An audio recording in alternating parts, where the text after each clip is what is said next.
Dear student, आज बात करते हैं आपसे आईआर स्पेक्ट्रोस्कोपी के बारे में, जैसे हम हिंदी में अवरक्त स्पेक्ट्रोस्कोपी या कंपन स्पेक्ट्रोस्कोपी के नाम से भी जानते हैं। इस स्पेक्ट्रोस्कोपी को परिभाषित करने के लिए एक बहुत सामान्य सी परिभाषा हम दे सकते हैं। वह स्पेक्ट्रोस्कोपी जिसमें आईआर विकिरणों की अंतरक्रिया पदार्थ से होकर स्पेक्ट्रम प्राप्त होता है, जिसका अध्ययन और विश्लेषण करके हम यौगिकों की संरचना ज्ञात करते हैं, आईआर स्पेक्ट्रोस्कोपी कहलाती है। जैसा कि मैंने आपको इसमें बताया कि इस स्पेक्ट्रोस्कोपी में आईआर विकिरणों का अवशोषण होता है। आईआर विकिरण विद्युत चुम्बकीय विकिरण होते हैं जो दृश्य क्षेत्र और माइक्रोवेव के मध्य के तरंगदैर्घ्य वाला क्षेत्र होता है।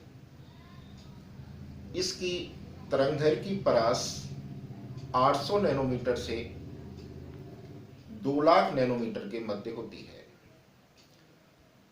अतः इनकी तरंगदैर्घ्य का मान काफी अधिक होता है, और चूंकि तरंगदैर्घ्य का मान काफी अधिक है, अतः इनकी ऊर्जा का मान यूवी विकिरण और दृश्य विकिरणों की तुलना में काफी कम होता है।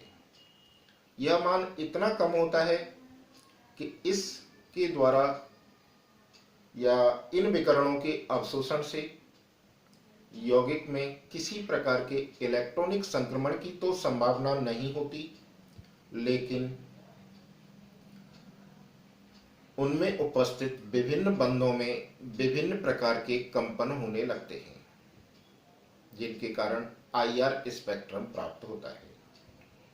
चूंकि हम जानते हैं किसी यौगिक में विभिन्न प्रकार के बंध हो सकते हैं और उन बंधों में विभिन्न प्रकार के कंपन भी हो सकते हैं, अतः आईआर विकिरणों के अवशोषण से जो स्पेक्ट्रम प्राप्त होता है वो अत्यंत जटिल होता है।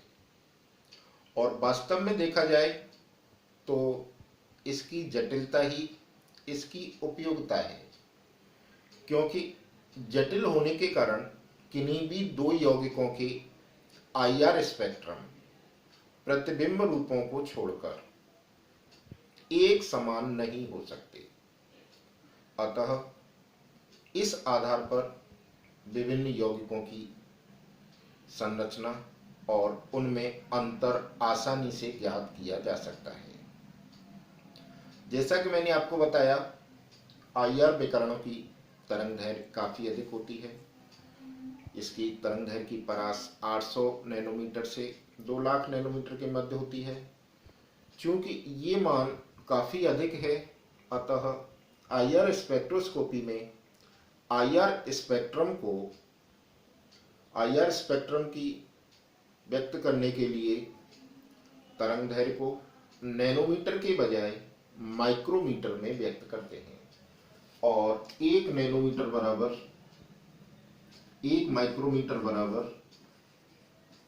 10⁻³ नैनोमीटर होता है। इस आधार पर देखा जाए तो आईआर विकिरणों की तरंगदैर्घ्य की परास माइक्रोमीटर में 0.8 से लेकर 0.8 माइक्रोमीटर से लेकर 200 माइक्रोमीटर के मध्य होती है। इस आईआर क्षेत्र को भी 3 भागों में बांटा गया है।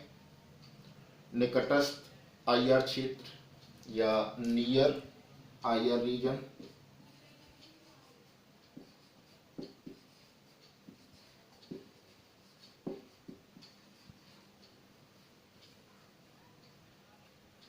मध्यस्थ आईआर रीजन या मिडिल,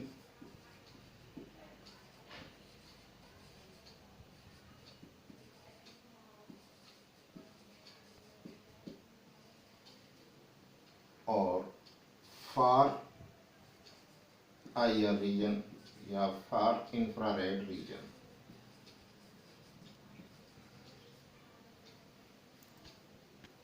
सबसे पहले बात करते हैं नियर आईआर रीजन के बारे में। आईआर विकरणों का वह क्षेत्र जिसकी तरंगदैर्घ्य की परास 0.8 माइक्रोमीटर से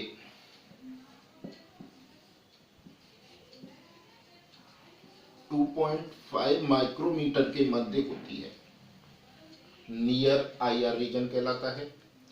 चूंकि यह क्षेत्र दृश्य क्षेत्र के निकट स्थित होता है, इसीलिए इसको निकटस्थ अवरक्त क्षेत्र या निकटस्थ आईआर क्षेत्र भी कह देते हैं। मिडिल आईआर रीजन या मध्यस्थ आईआर रीजन, इसकी तरंगदैर्घ्य की परास 2.5 माइक्रोमीटर से 15 माइक्रोमीटर के मध्य होती है, और यही वह क्षेत्र है जिसमें अधिकांश यौगिक आईआर विकरणों का अवशोषण करके अवशोषण संकेत या अवशोषण बैंड प्रदर्शित करते हैं। इसीलिए इसको मुख्य आईआर क्षेत्र या मेन आईआर रीजन भी कह सकते हैं। और तीसरा पार्ट है आईआर फार आईआर रीजन या दूरस्थ आईआर क्षेत्र। इसकी तरंगदैर्घ्य की परास 15 माइक्रोमीटर से 200 माइक्रोमीटर के मध्य होती है, इसलिए और यह क्षेत्र दृश्य क्षेत्र से दूर स्थित होता है, इसलिए इसको दूरस्थ आईआर क्षेत्र कह देते हैं। इसके अतिरिक्त आईआर स्पेक्ट्रोस्कोपी में एक विशेष बात और भी है कि आईआर स्पेक्ट्रोस्कोपी में आईआर स्पेक्ट्रम को या अवशोषण बैंडों को तरंगदैर्घ्य के बजाय तरंग आवृत्ति के रूप में प्रदर्शित करने का प्रचलन बहुत अधिक है। इसका कारण यह है कि जो ऊर्जा है वो तरंगदैर्घ्य के तो विक्रमानुपाती होती है, जबकि तरंग आवृत्ति के समानुपाती होती है। अर्थात E is inversely proportional to wavelength और तरंगदैर्घ्य, और E is directly proportional to nu या आवृत्ति। चूंकि आवृत्ति को तरंग संख्या के रूप में प्रचलित करने का प्रक्रम है, अतः आईआर विकिरण या आईआर स्पेक्ट्रोस्कोपी में आईआर संकेतों को तरंग संख्या की इकाई में या आवृत्ति के रूप में प्रदर्शित किया जाता है।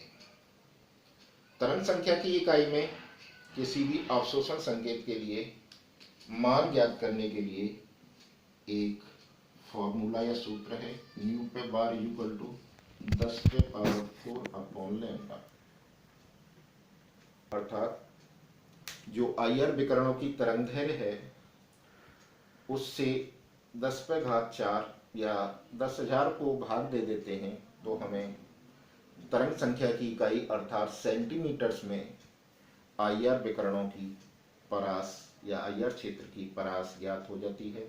इस आधार पर देखा जाए तो निकटस्थ या नियर आईआर क्षेत्र की परास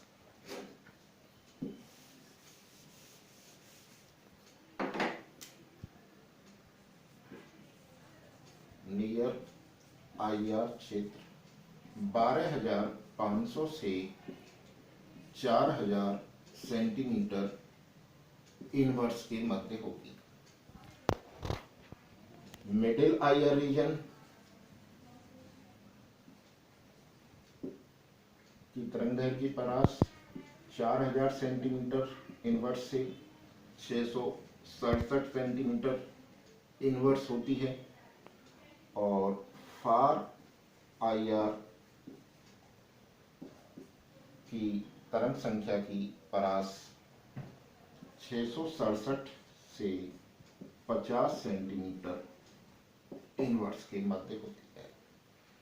इस प्रकार आईआर स्पेक्ट्रोस्कोपी में जितनी भी आईआर संकेत या अवशोषण बैंड प्रदर्शित होते हैं वो 12,500 सेंटीमीटर इनवर्स से लेकर 50 सेंटीमीटर इनवर्स के मध्य प्रदर्शित होते हैं, और इनमें से अधिकांश संकेत 400 सेंटीमीटर इनवर्स से 4,000 सेंटीमीटर इनवर्स से, ये 400 नहीं 4,000 है, 4,000 सेंटीमीटर इनवर्स से 667 सेंटीमीटर इनवर्स के मध्य प्रदर्शित होते हैं। इसीलिए इस क्षेत्र को हम मिडिल आईआर रीजन या मिडिल मध्यस्थ आईआर रीजन भी कह देते हैं, और इसे मुख्य आईआर क्षेत्र भी कहा जाता है।